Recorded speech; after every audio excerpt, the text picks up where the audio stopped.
So I just finished stitching around the sides, the curved part, and the top, and I realized I made a really unfortunate mistake. So I'm going to have to be doing some seam ripping here in a moment. But I thought I'd share with you what happened, because I have a feeling it might happen to you since I didn't mention it at all.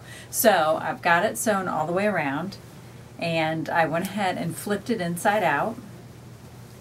Make sure you get all those pins out, because when I flipped it inside out, I hadn't gotten all the pins out and I got stabbed a couple times. So, flipping it inside out, and I was really excited because it all looks like it looks right. It actually worked. It turned out my straps are where they should be, and when I put the apron on, that's when I realized that I had not taken into consideration that this is a little too low for me. I just think that not only is this too low, I could get a lot of paint or whatever on my clothes, but when I went ahead and tried to tie the straps, they were really low, like below, like at my hips. So what I'm going to do is flip it back inside out, just seam rip that top line, and I'm going to bring these straps in about 3 inches on each side to kind of bring that up, and that will also bring up these guys so they're not sitting on my hips.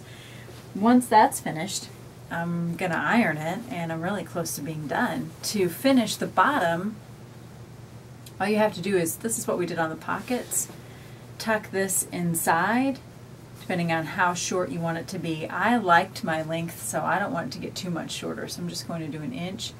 Iron that and stitch. Now, let's talk about those people who decided to just do a one-sided apron.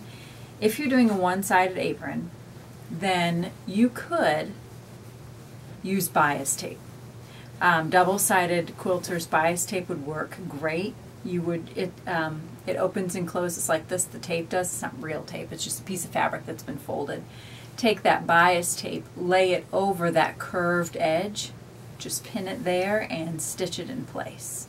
Do the same across the top if you don't feel like folding this edge back and stitching it that way. Your bias tape technically could go from one end all the way up, over, and down the other end, and that would finish that off.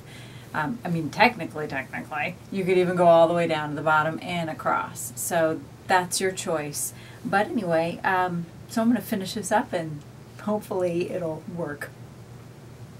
Hopefully. What kind of sew along is this anyway?